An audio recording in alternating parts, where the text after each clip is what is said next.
The desert stretched wide and endless, its golden waves shimmering under a punishing sun that seemed determined to test the strength of every living soul who dared cross it.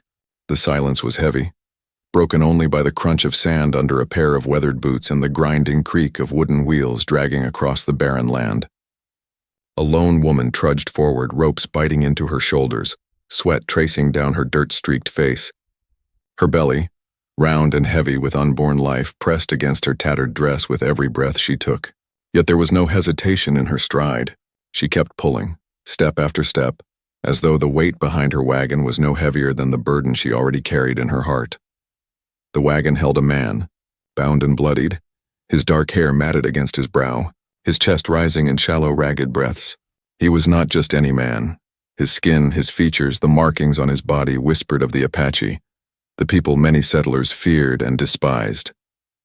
To anyone else on this land, he would have been left to die where he fell. But this woman, a widow carrying both grief and a child, had chosen to save him. Perhaps it was desperation, perhaps mercy, or perhaps something deeper she couldn't yet name. She had not spoken to him since she found him collapsed by the dry riverbed at dawn. At first she thought he was gone already, but then his chest stirred faintly, stubborn against death. She had no reason to trust him, no reason to risk her own life and her child's. Yet here she was, dragging him across a desert that had swallowed stronger men whole. Her husband was gone, taken by the war and by betrayal she still could not bear to recount. The land had left her alone, with nothing but a small farm turned to dust, and the echo of promises that would never be kept. The widow knew what people would say if they saw her now, helping a wounded Apache. They would call her a traitor, a fool, maybe worse. But no one was here to see her. Out here the desert had no judges, only the sun and the wind. And in that emptiness she was free to make her own choices. Still, she could not shake the question that pressed against her heart. Why had she chosen him? She had told herself it was the right thing, the Christian thing, to not let another soul die thirsty in the sand. But deep inside, she wondered if there was another reason. Her child shifted within her, reminding her of the life soon to come, of the need for strength she wasn't sure she had left. She placed a hand on her belly briefly as she walked, then gripped the rope tighter and pressed forward. Behind her the man stirred, groaning faintly as the wagon jolted against a patch of hardened earth. His voice was low, guttural, words slipping in a language she didn't understand. Still, even without meaning, his tone carried something. Pain, defiance, maybe even a plea. She stopped just for a moment, breathing heavily, and looked back at him. His eyes fluttered open, dark and piercing, locking onto her in a way that made her chest tighten. For an instant she felt as though he were studying her soul, measuring her worth. She told herself it was foolish, that he was just a wounded man, half delirious from blood loss. Yet she could not look away. Something in his gaze unsettled her, something that whispered he was not what he seemed. The sun dipped lower, painting the sky with streaks of fire and shadow. The desert night would come soon, and with it a chill that cut sharper than any blade. She needed to find shelter before then, a place to rest and tend his wounds. Every step she took, every glance at the man she was dragging behind her deepened the mystery that bound them. Who was he really? And why did fate, so cruel and merciless before, choose to place him in her path now, when she was most vulnerable? Her throat ached with thirst, her body screamed for rest, yet she pushed on. She could not afford weakness, not now. The child within her depended on her, and somehow so did this stranger. She felt the pull of something larger than herself, something she did not yet understand but could not ignore. Perhaps it was destiny, weaving their fates together under the vast desert sky.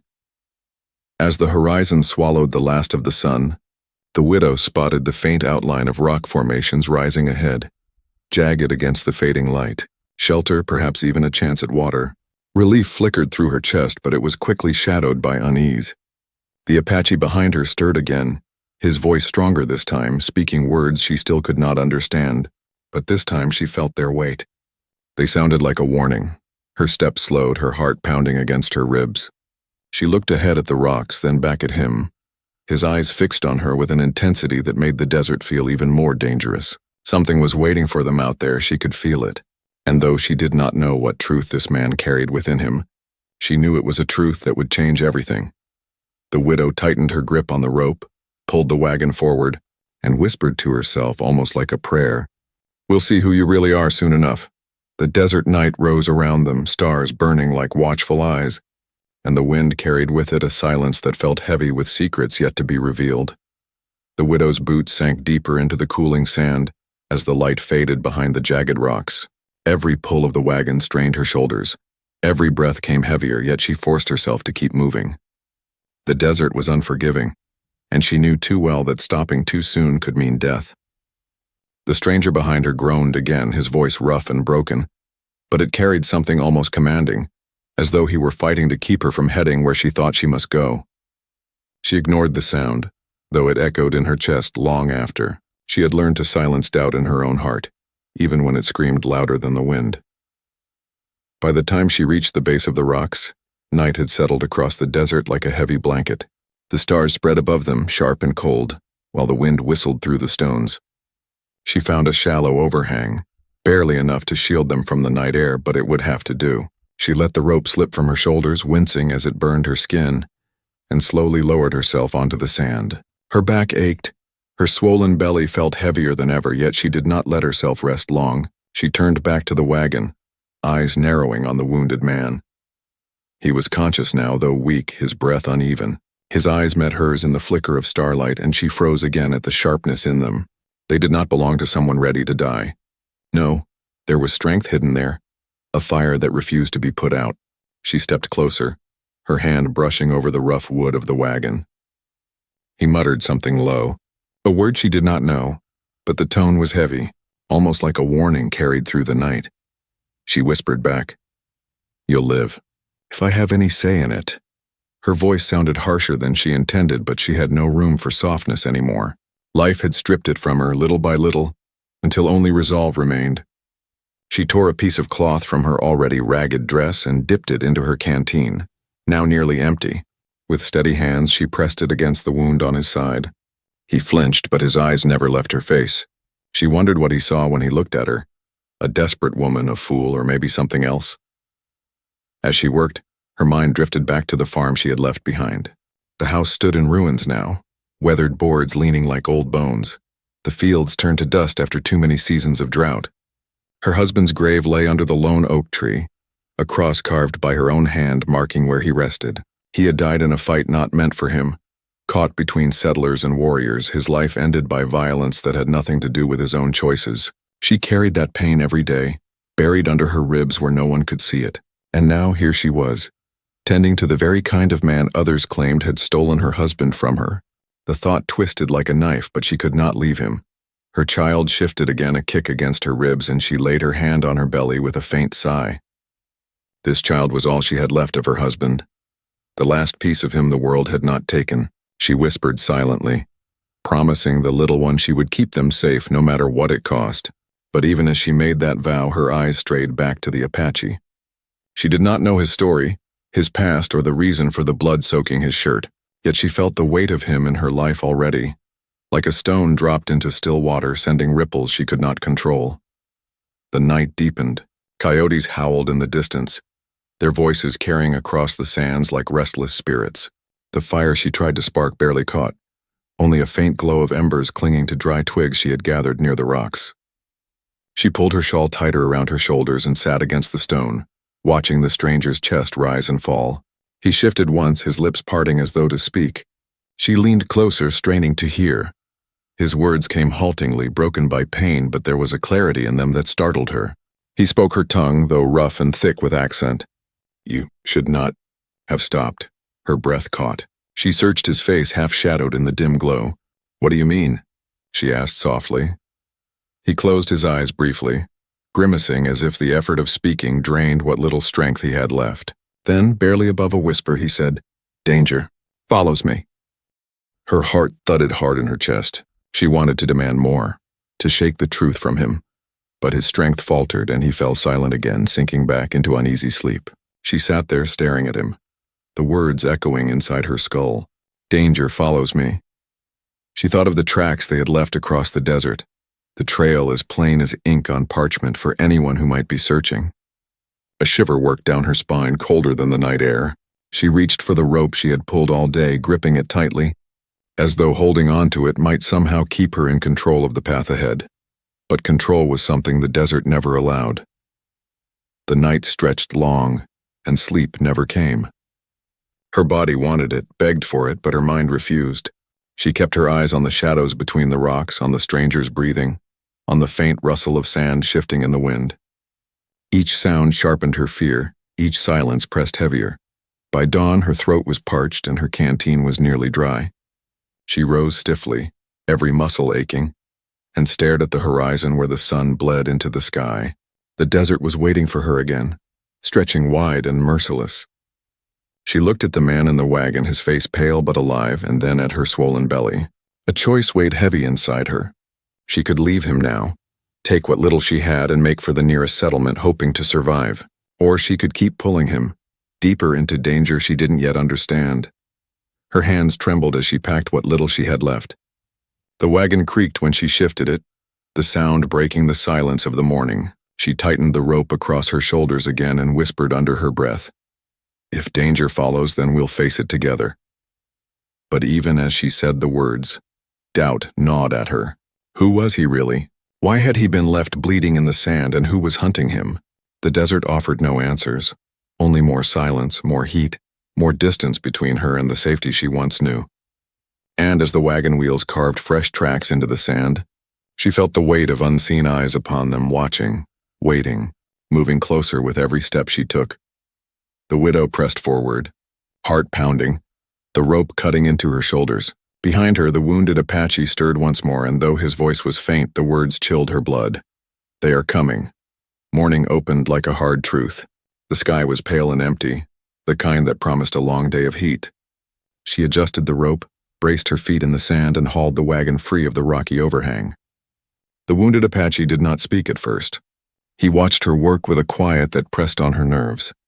His eyes followed her hands, her breath, the way she favored her left side when the baby kicked. She could feel judgment in that steady gaze, but also something else. It felt like warning and concern both, which made no sense given the world they were walking through. They moved toward a low ridge where the wind had carved a narrow path. She chose it to hide their tracks from anyone trailing. The stranger raised his good hand and motioned to the ground. She glanced back and saw what he meant. Her boot prints and wagon ruts cut a clean line across the rise. She crouched and brushed a mesquite branch over the tracks until they blurred. When she looked up, he nodded once. It was the first sign that they might be able to understand each other without words. He spoke again only when the sun reached its hard white angle. His voice was stronger but still broken with pain. He asked where she was bound. She told him the truth. There was a trading post 2 days north, a mud-walled place that sold water at a price meant for dreamers. She hoped the old keeper there would take pity and give her a fair trade. The stranger's jaw tightened. He said it would be watched. She asked by who. He answered with a single word that made her neck prickle.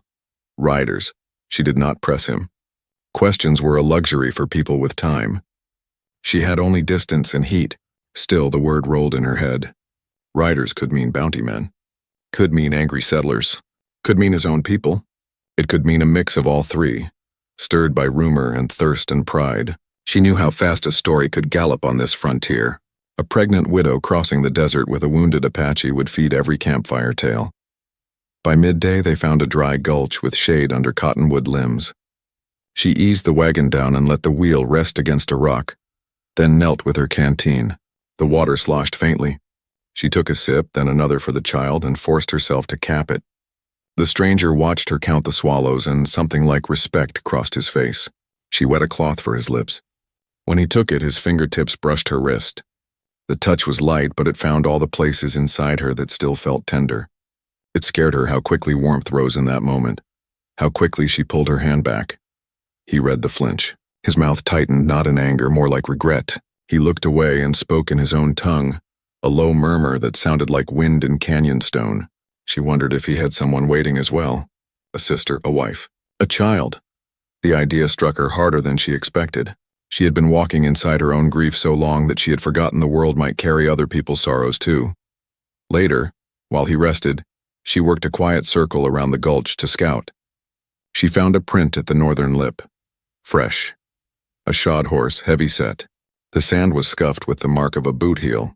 She crouched, counting heartbeats. tasting metal fear under her tongue. Whoever made the print had stopped to look down into the gulch. She moved back under the cottonwoods and told the stranger what she had seen. His face changed, not fear, a hardened readiness. He reached for the small knife at his belt. It was chipped and dull, more token than weapon. He slid it beneath his blanket in a way that said he did not expect mercy from anyone who might follow. They made ready to move again, though her legs shook. She told herself the child kicked harder when danger came close.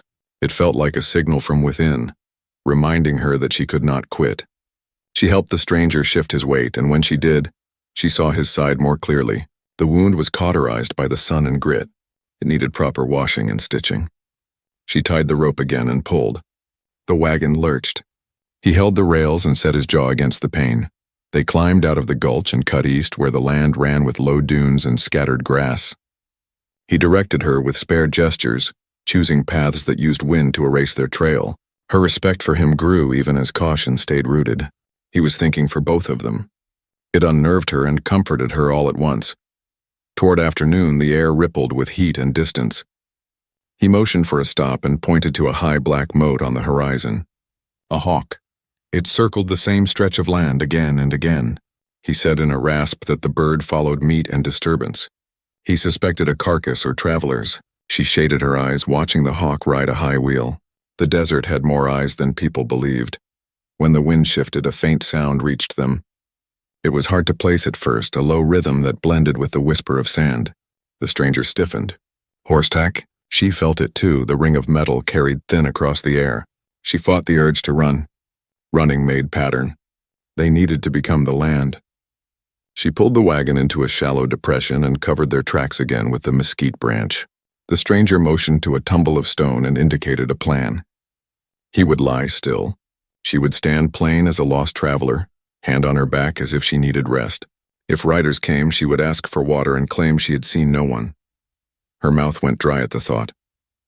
She had always hated lying. Yet the desert loves the quick story that keeps blood inside a body. She nodded and moved to take her place. Her shadow stood long beside her, thin and bent. She waited. 2 riders crested the dune. Their horses were rangy, their hats low. They did not wear uniforms. Their faces were leathered by sun and intent. They looked her over without a greeting. The taller one asked where she was headed. She repeated the line about the trading post. He asked if she had seen anyone injured out here. She said only coyotes and her own bad luck. The taller man's gaze dropped to the wagon. She had thrown a torn canvas over the stranger. The man's eyes clicked from the frayed rope on her shoulders to the wheel ruts and back to her face. Something like doubt touched his mouth, then slid away. He ordered his partner to search the rocks. The second man dismounted and walked toward the tumble of stone. Every step sounded too loud. The stranger did not move. She felt the beat of her pulse in the cut of the rope. She forced her breath to slow the way she used to in the barn when the horses misbehaved. The searcher prodded the shallow hollow and kicked a loose pebble. He swore at the heat and signaled that nothing was there. The taller rider looked past her shoulder, past the wagon, past the sky. Then he said a thing that froze her spine. He described the man they hunted. He said the man was not only Apache but also a messenger, carrying a secret that could set settlements on fire and drive warriors to raid. He said others were riding from the south and from the fort, and they would pay for any news. He tipped his hat without kindness, and they moved on. She did not breathe until they were specks against the light. Then she turned and yanked the canvas free. The stranger had his eyes open. He had heard it all. He did not look surprised. He watched the horizon where the riders had gone, then looked back at her. He thanked her in a tone that held weight. She asked if what the men said was true. He did not answer in words. He took her hand and placed it on his chest above his heart. It beat fast but steady. Then he pressed 2 fingers to the side of the wagon, where the wood slat had a narrow groove cut into it. He slid something small from that groove, a wrapped piece of hide no bigger than her thumb. Carefully he loosened the twine. Inside lay a sliver of polished bone marked with tiny symbols burned dark. He closed his hand around it and lifted his gaze. Some message lived in that bone. Something people would kill to stop or to spread. She wanted to throw it away and end the trouble, to bury it under a rock and walk on clean. But the stranger shook his head as if he heard her thought. He said the message was not his to break. It belonged to those who had lost too much to lies already. Then he told her the part that sent a new crack across her careful calm. He had been on his way to speak with a soldier at the fort. Not to attack, but to trade truth for mercy. A violent ambush had come from men who wanted none of that. He had survived by falling into the riverbed she found him in. If he failed to deliver the piece of bone, the desert would eat more lives on both sides. She listened with her jaw tight. Memories came back in a wash. Her husband riding out to help mend a fence between ranchers. A gunshot where there should have been words. Blood on a white shirt. A burial under an oak. Her heart told her to dread the word mercy in any mouth. Yet the baby shifted again and reminded her why truth sometimes mattered more than comfort. She asked why she was part of this now. He studied her and answered with a clarity that made the air feel thinner. Because she had crossed the line in her heart when she pulled him out of death. The line from fear to courage, from hate to human duty. Once crossed, it does not vanish. They moved again at dusk, each step a decision. She knew the riders would circle back. She guessed the fort would be no safer than the open sands. Still, there might be one place that offered cover and water both. A canyon her husband had once shown her. A slit in the earth that opened into a hidden bowl with a stubborn spring. It lay west. The route would add a day, but it could shake pursuit. She told the stranger. He agreed with a nod that said he had already studied her grit and believed it. As they trudged, the sky turned purple and the wind picked up off the flats. Distant lightning stitched the far line of land. The scent of rain lifted her spirits, but she knew desert storms lied. They show teeth and often give little water. That night, though, the storm came on. The first drops hit the sand like hot coins. Then more. The world turned to hiss and drumming. She tilted her face up and laughed once, sharp and grateful. She filled the canteen and a cracked tin cup. The stranger lifted his face, too. The water streaked his bruised cheek and carved clean paths. For a small time, they were only two people alive under a blessing. The storm carved away their tracks. It also opened risks they could not measure. In the cut between dunes, water gathered fast, and a sudden surge forced her to drag the wagon to higher ground. She planted her feet, grunted through the strain, and felt a sharp pull in her lower back. Panic flared. Not now. Not out here. She pressed a palm to her belly and breathed through the flash of pain. The stranger leaned forward and gripped the rail, ready to roll himself out if the wagon tipped. Together they edged clear of the rush. When the rain eased, the air smelled like new iron. They pushed on through starless dark, following a dry wash that angled west. She walked until her calves shook and her teeth chattered. At last they pressed into a shelf of rock that opened like a door. She settled the wagon and sank to the ground. The stranger reached for her canteen, poured a splash into his hand and offered it to her first. She took it and thanked him. The simple courtesy broke something quiet and stubborn inside her. She did not let herself cry. The desert takes tears and leaves nothing for the skin. While she rested, he told more of the truth. He spoke of a circle of elders who wanted an end to a cycle that only built graves. The polished bone was a code for a meeting point and date. It named places where stolen cattle would be returned, where safe water could be shared, where a captive child could be handed back. He was to show it to a single officer who had ears for hard bargains. Others had heard rumor and decided to turn a truce into a bounty. That was the danger behind them. It was not one camp. It was many men who loved a quick profit and a clean story that proven villains never change. She listened and weighed the risk.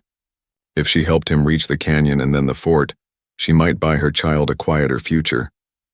Or she might hand him to wolves who wore uniforms. If she turned away from him, the desert might still bring violence to her door when gossip found its way to the trading post. There was no safe road, only the road she could live with in her own soul. They slept in shifts, both waking to every snap of grit against rock. Near dawn, a soft sound reached them. Not horses this time, footsteps, a single set. The stranger's hand closed around the small knife. She motioned for stillness and slid closer to the mouth of the shelf. A shadow moved along the wash, crouched and careful. Then a boy's face lifted. He was young, with a blanket tied across his shoulders. He held a coil of rawhide and a worn tin pail. His eyes were sharp and wary, but not cruel. She stepped out slow and kept her hands open. The boy told her he came from a wagon train camped a mile off, waiting for the storm to pass. He asked if she had seen two men on bay horses. She said yes, hours earlier. The boy scowled and spit in the sand. He said those men had taken a mule from his uncle at the edge of the storm. They were headed west and bragging about money on the trail. He eyed her wagon. She braced for his suspicion. Instead, he asked if she needed help pulling. The offer stunned her. She asked why. He shrugged, said his mother taught him that some loads are shared if they are heavy enough to break a person. She almost accepted. Then she felt the stranger's watchful gaze on her back and remembered the bone sliver and the riders. She told the boy a half-truth. She said she had medicine for the man sleeping under the canvas and that he would be safer if fewer people knew he was here. The boy studied her and nodded as if he understood more than she had said. He pointed to a low line of rock and told her about a hidden seep where water gathered after storms. He showed her a hand sign to mark the path and a second sign that meant danger. Then he slipped away like a small fox. After he left, she turned to the stranger. His mouth had a faint curve that might have been approval. She realized with a small shock that this odd, harsh journey had built something between them. Not trust yet, but a bridge strong enough to carry a look or a touch when needed. The thought warmed and frightened her in equal measure. They broke camp and headed for the canyon. The land lifted again, full of folded ridges and sudden dips. All morning they saw no sign of riders, but the quiet felt like a trap laid by the day. By noon, heat rose again and the sky went white. Her skin felt tight with salt and dust. Each pull of the rope rang down her spine. The stranger said the canyon was near. He warned that anyone trailing would guess the same shelter. He told her he would walk the last stretch to draw any eyes while she kept to a side cut, and met him inside. She refused at first. He insisted. He said he had carried messages since he was younger than that boy and knew when to step into risk. He said her steps now belonged to 2 lives. She stood with the rope in her hands and felt the choice like a coin pressed against her palm. She could let him take the lead and vanish into the bright glare ahead, trusting he would not betray her at the last, or she could hold every piece of control tight and risk failing because she tried to do it all. Her heart hammered. The child kicked hard again as if to say decide. From the far ridge, a flash of sun glanced off metal. She saw it the same instant he did. The riders were back and they were not alone. She counted at least 4 shapes against the light. The stranger looked at her once, a look that carried more words than their tongues could hold. Then he pulled himself upright with a grit that made her own calves burn in sympathy. He set 1 foot on the sand, then another, and began to limp toward the open ground that led to the canyon mouth. She stared after him, torn between fear and fierce pride. The rope lay heavy on her shoulder. The wagon waited. The ridge held its breath, and the message, wrapped in a slip of bone, burned a silent brand into both their futures as the riders began to descend. The riders on the ridge were coming down in a slow, deliberate way, as if they already knew they had their quarry trapped. Dust lifted around the horses, forming pale veils that caught the sun and turned the men into shadows with gleaming hats and rifles. She felt the pull of the rope on her shoulder and the weight of the wagon pressing against her back. The child inside her shifted again and she steadied her breath, whispering to the little life that she would not falter. The wounded Apache limped forward into the open, each step looking like it might break him. His body bore pain like a man carrying a cross, but his head stayed high. He moved with that strange, stubborn pride that had unsettled her since the start. He was no longer only a man she dragged across the desert. He was a figure walking into danger with nothing but dignity to shield him. She wanted to scream at him to turn back, to hide, to not throw himself into the eyes of men who would kill him without pause. But she bit down on the cry because she knew sound carried far in the flats. The riders fanned out as they descended, spreading across the slope to cut off every path. One of them raised a hand to shade his eyes, and she was certain he had seen the faint outline of the wagon tucked into the wash. Her fingers clenched the rope tighter. The wagon was nothing but dry wood and a thin canvas, but it was also her cover, her shelter, her last small defense. She pressed against it, sweat tracing down her back, heart thudding as though it might betray her hiding place. He kept moving, his limp more pronounced now, until he reached a stretch of bare ground.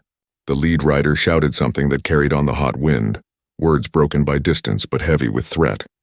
The Apache raised his hand, palm out, not in surrender but as if to say he had a message worth hearing. She thought of the small sliver of bone he carried, the symbols burned into it, the weight of meaning she did not fully grasp. She wondered if those men knew of it, if they feared what truth might do more than any bullet. The silence that followed was sharp enough to cut. Then one of the riders laughed, a hard sound that mocked everything human. They spurred their horses forward a few paces, rifles slung low. He stood firm, unmoving, though his chest rose and fell like a man fighting every nerve in his body not to collapse. She crouched lower, her hands trembling on the wagon rail. Every instinct told her to flee, to cut west into the gullies and pray the storm had hidden her trail well enough. But she could not leave him. Something in her had crossed too far to turn back. It was no longer only about survival. It was about not letting herself become the kind of person who walked away when another soul stood alone against a wall of guns. The riders called down again, demanding he step closer. He shook his head. His voice lifted in return, cracked but steady. She could not make out every word, but she caught fragments. Mercy, trade, meeting. He was offering what he had, speaking of promises carved into bone. His tone was not begging. It was daring them to choose honor over greed. The horses snorted and pawed the ground, restless under the heat and tension. The lead rider spat into the dirt and raised his rifle halfway. She clutched the rope until her knuckles burned white. The baby shifted hard, as though sensing the storm about to break. Then the sound of a single hoofbeat echoed closer from the east. Her head jerked toward it and her blood ran cold. Another horseman was approaching, cutting a line across the sand with a speed the others lacked. His outline grew, a tall figure with a wide hat, rifle tied across his back, coat flapping with each stride of his mount. Whoever he was, his arrival shifted the air, and the riders paused, watching. The Apache swayed slightly, exhaustion shaking through his shoulders. He turned his head just enough that his eyes seemed to search for her. Even at the distance, she felt the weight of that glance. It was a question and a farewell, both pressed into a heartbeat. Her throat closed. She wanted to answer, to rise, to declare herself, but the wagon pressed her down with all its weight. The lone horseman slowed as he neared, pulling his reins with calm control. His horse blew steam in the heat, muscles rippling under its hide. The man tipped his hat back, revealing a face half hidden by shadow. He looked from the wounded Apache to the men blocking the ridge, and his silence was louder than their threats. The riders shifted in their saddles, uneasy at this new balance. She did not know whose side the newcomer stood on. He might be another hunter come for the same prize.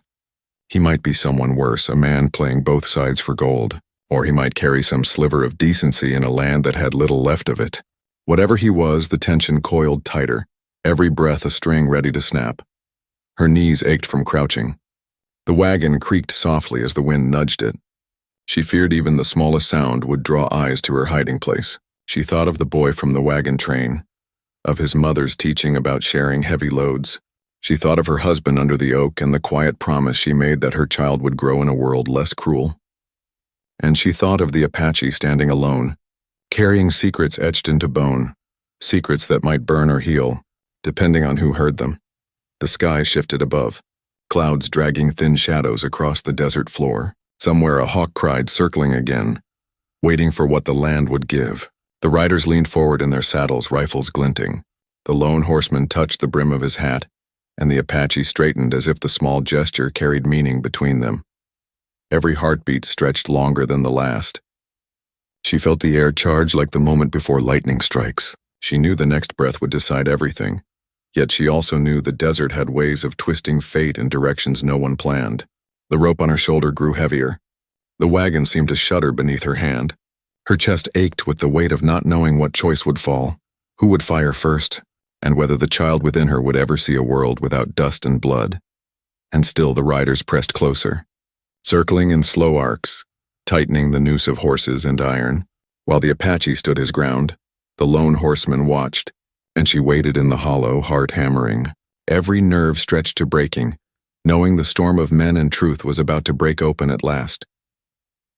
The desert held its breath in that moment, as if even the wind had stopped to see which way the world would turn. The Apache stood tall, though his body trembled with wounds and exhaustion. The riders tightened their circle, rifles at the ready, eyes fixed on him. The lone horseman remained still, his hat casting a shadow that hid his expression. She pressed her palm against her stomach, feeling the child stir, and knew the moment of choice was here. A rifle cracked. The sound tore through the dry air, sending birds scattering from the ridge. For a heartbeat, she thought it was the end. But the shot had gone high, striking rock and showering sparks. The lone horseman had drawn his weapon with impossible speed, firing first not at the Apache but at the lead rider's rifle. knocking it from his hands. The other riders shouted and jerked their reins, their formation breaking in surprise. The Apache staggered but did not fall, his eyes locked on the stranger who had intervened. Chaos spread in the circle. Some of the riders raised their rifles, some pulled back uncertain, and some cursed loudly at the sudden turn. The lone horseman lifted his voice, deep and steady. He spoke of honor, of promises broken too many times, and of the truth carried by the man they hunted. His words cut through the heat and noise like a blade. She did not know his name, but in that moment he sounded like someone who had walked long roads of blood and was done with the lies that fed them. The Apache took the moment to raise his piece of carved bone. His voice wavered but carried far. He told of the marks burned into it, how they were meant as a treaty, a bridge between two worlds, a chance to end raids and reprisals that only left widows and orphans in their wake. He said he had bled and wandered because men on both sides feared peace more than war, because peace meant admitting the killing had never been worth the cost. She listened, her throat tight. The riders shifted, some lowering their rifles as if the weight of his words pressed harder than the desert sun. One of them cursed and rode off, unwilling to face what truth demanded. Another spat but did not move. The lead rider snarled that no word of an Apache could be trusted. Yet his voice shook and his men no longer echoed him with the same fire. The lone horseman turned his gaze on the leader, his silence heavier than any bullet.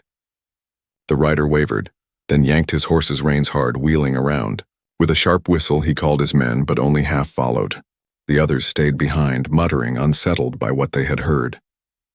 In minutes the desert grew quiet again, the dust of hooves trailing into the distance. She rose slowly from behind the wagon, her legs trembling but steady enough to carry her forward. The Apache saw her and for the first time let the pain in his body show. His knees buckled and she caught his arm, guiding him to lean against the wagon. The lone horseman dismounted, his boots crunching on gravel, and came to stand beside them. He tipped his hat, his eyes finally clear under the shadow. They were gray, weathered eyes carrying years of loss but also a spark of something still unbroken. The Apache pressed the bone token into her hand. His voice was low for her alone. He said she had carried him farther than he deserved, that her child would one day live in a world shaped by choices made in deserts like this. He asked her to give the token to men who still believed peace was possible. Then his head dropped forward. Panic rushed through her, but the lone horseman knelt quickly, checking his breath. He was alive, only faint with exhaustion and blood loss. Relief made her knees weak, but she steadied herself, clutching the bone tightly. Together they lifted him onto the horseman's mount. The stranger told her there was a mission settlement 2 days' ride east, where water and healing could be found. She looked at the wide desert and then at the child within her. The journey would be hard, but it was the only way. She nodded and the three of them set out, leaving the empty wagon behind to the sun and wind. The road east tested them. Water was scarce and each mile weighed heavy.